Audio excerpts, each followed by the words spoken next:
Hey there YouTube, welcome back to small update this time. I've actually, I kind of blew my right knee out about a week ago, and that really put a halt to my painting because I was literally hobbling around on two bad legs.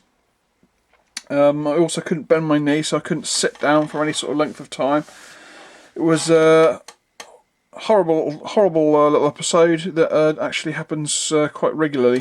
However, not quite to that sort of ferocity. But I did manage to start my Vivian Dier's donkey cart probably about last Wednesday, and I literally just spent, I think I literally spent an hour like undercoating it and sorting all the pieces out, cleaning them, and then the next day I spent an hour undercutting everything, and then the next day I actually managed to do probably about 3 hours, and I started to lay down all the base colours and everything. And then yesterday, when the majority of the pain had sort of healed up from my right leg, I was back on my on one stick rather than crutches.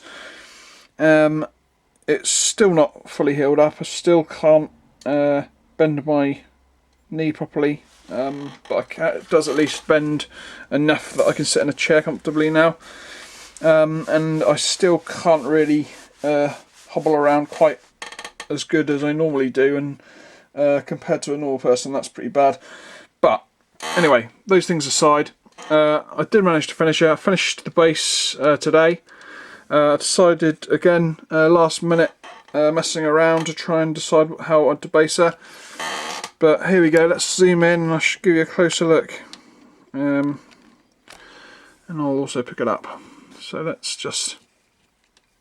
So here we go.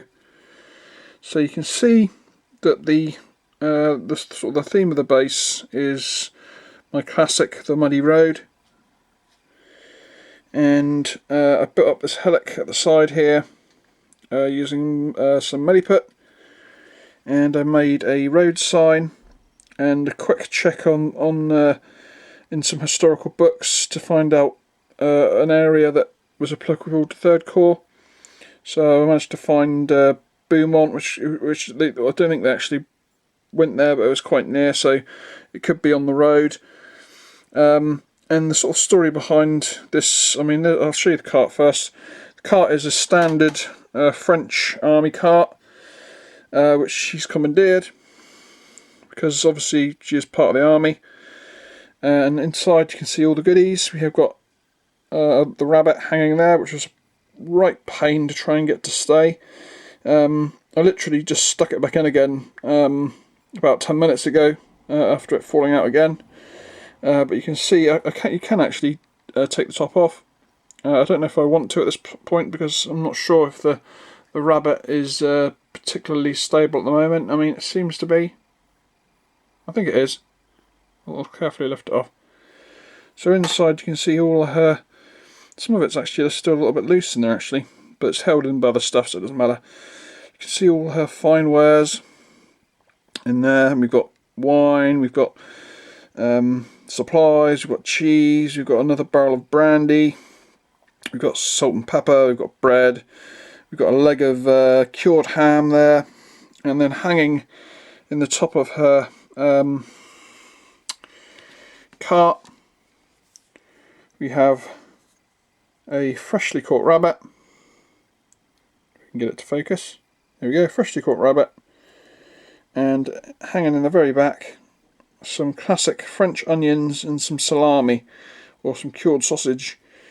So she's definitely well supplied, ready to supply the troops with what they need. Let's see if we can get this back on without knocking the rabbit off. There we go. Right, so back to the cart itself. So like I said, I decided to do it in sort of basic French army colours, so it's basically the same colour as an artillery piece. The donkey, I decided to go for a dark brown donkey this time. And of course it's got all the black leather work and everything. And coming around, can see that I muddied up the wheels. It's a muddy road, but it's not like too bad. And more vegetation and stuff on the embankment. And you can see the road sign that I made there. It's just literally made out of two different styles of coffee stirrer. And now the Vivian Joe herself, I decided to give her a first SARS jacket. I thought like the story could be that, you know, she along her travels, they bumped into some hussars who she traded some supplies for, or traded some food and some supplies and a bit of help, perhaps to help her. Perhaps she lost a wheel on her cart or something like that, and she gave them some supplies, and then they gave her some stuff back, and somehow she managed to get her hands on one of their uniform jackets, which she now wears when it's a little bit nippy outside. But you can see that she's basically got her blue Vivian Gier dress on underneath, and her white apron, a classic barrel brandy, and another obscure style of military cap. And she seems to be wearing like sort of cloggy type shoes, and you can kind of just see her white stockings underneath. Yeah, really happy with how she came out. It took me a long time to decide what to do. I mean, I was looking around, and some of the Vivian Giers, like you see them in like red jackets and stuff. But I don't think jackets were part of their standard issue, and obviously this is not quite a jacket, it's more of a sort of a uniform top, but or a tunic rather. But yeah, she wears it. I think it looks quite cool, and yeah, I think the overall it came out quite a nice little vignette. So there we have it, the Vivian Gier, or the Cantiniere, and her donkey. So, what next? Well, I've managed to get a few more supplies in to help me go towards finishing my major project. And what were those supplies, you may ask? If I can find them, I will show you. They're nothing super special. I don't... Is this them? Yeah, I think it is actually. I have mentioned these before. The first thing, obviously, I've basically got two battalions of French and 2 battalions of British to do. For my French, I decided to just get a box of late war Perry's French. This will give me, along with my spare metal figures from Calpe and from Front Rank, enough to build my last 2 battalions out of these guys. And I think I've even got enough to actually give them metal command groups as well, so I won't need to touch any of the plastic figures as far as command groups go. So that's the French sorted. Yeah, I'm quite happy with that. Now the British was a bit of a dilemma because I didn't know exactly what to get. I decided to, I was thinking about, should I get, I mean, theoretically I could make them out of Victrix. I have got a bunch of metal figures left, certainly enough for the command and the drummer and the sergeant of at least 1 battalion, because obviously one's light and one's line. So we're talking about the line infantry here. The light infantry, I have actually got, I've got this chunk of figures here that were left over Calpe and Front Rank, and I also put in the officers from my Front Rank command group that I've had laying around for a long time, because like I'm sure I mentioned before, that the officers in this particular regiment don't wear like rifle jackets, they wear like normal officers' tunics. So that worked out perfect for that. I actually split the command section up between my line infantry and my light. I did actually have a bugler and a sergeant figure left over from my original second KGL command pack. So really, my main sort of problem was, well, whatever I decide to do for my British line, I can grab some normal British troops and add them to the rank and file to make up the majority of the musket armed troops. So my only real dilemma was what to do about the skirmishing groups, either flank or the rifle companies. I didn't really want to get another box of second KGL because they don't, you know, they're different to those guys. I mean, theoretically, I could use 95th rifles, but I don't really want to. So I'm kind of at a little bit of a dilemma at the moment.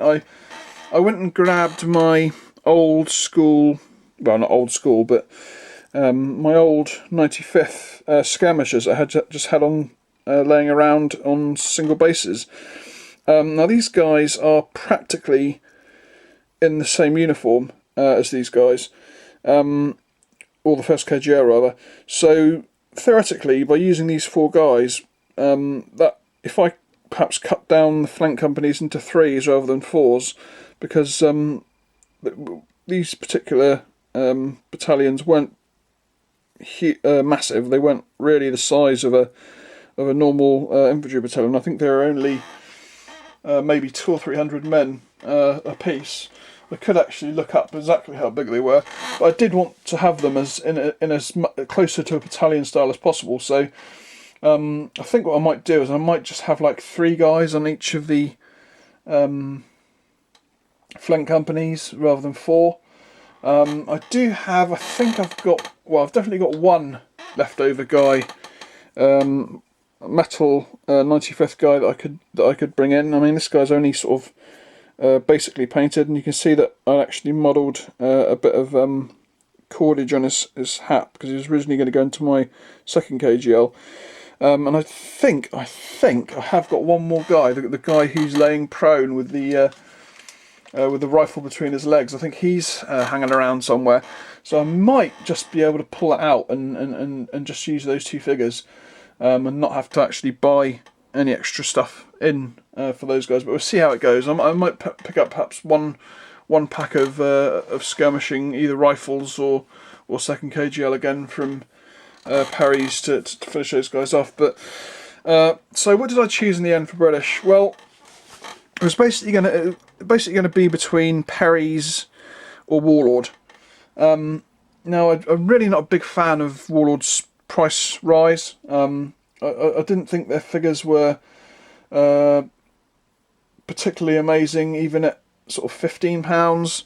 If you obviously get them from Wayland Games, but in the end, I thought, well, I'm going to finish my British as I started, and seeing when I started my British with Warlord, I decided to finish them with Warlord. So I picked up a box of Waterloo British Line Infantry. I haven't actually had a singular box of these guys, and I gotta say, I mean the basic figures, yeah, I'm quite happy with them, but I wasn't particularly amazed with the command group. Now let me show you what I've done.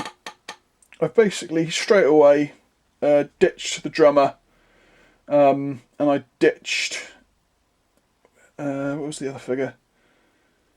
One of the flag bearers, and this is basically, so let me just grab the 2 Warlord officers. So I basically got all these guys ready for painting this morning. So this is the officer that you get in this particular pack. I'm not a great fan of this particular officer. Not a big fan of his head either, and definitely not a big fan of his sword, but it's not too bad. So this guy is basically going to be my colonel. I think I have got repeats of this figure. I think I've got them in some of my Hanoverian units, but he's okay. He'll do, I suppose. Now I was kind of left without another officer, so I was kind of wondering what to do. And I was looking at one of the flag bearers, and I thought, wait a second, this guy kind of looks like he's, you know, in a normal position. So this guy is becoming my second officer, and he is actually originally a flag bearer. I basically just bent his wrist down a little bit more, so it looks like he's kind of just moving his arm rather than holding a flagpole.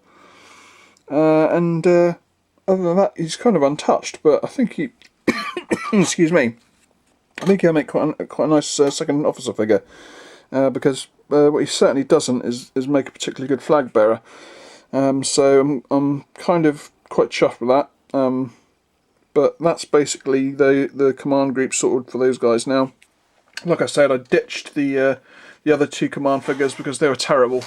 The flag bearer guy, he had to drill out his hand. Couldn't be bothered with that. And the drummer, compared to the front rank one that had spare, was a pile of trash. So I thought, right, they're going in the scrap bin, and I'm using front rank as much as possible. Now if I swing the camera around, you can see them all ready to go on their bottle tops. And if we zoom in over here, you can see some front rank metals there. There's the sergeant, I think that's the drummer there with his back towards the wall there. There's the flag bearer and the officer. And the only other specialist figure that I got on here, I've actually got some front rank guys in here. I've got 4 light company figures that are actually front rank, and I've got 1 converted pioneer who is here. So let's just quickly show you him. This guy again is a front rank guy, and I basically snipped his head off, stuck the Warlord Pioneer head on, and made him a leather apron, and I took his bayonet off just to make him look a bit different. But that's an easy way of making a grenadier figure, and I'm quite happy with that actually. So that is more or less the end of this update. I've obviously been watching all your videos as usual, and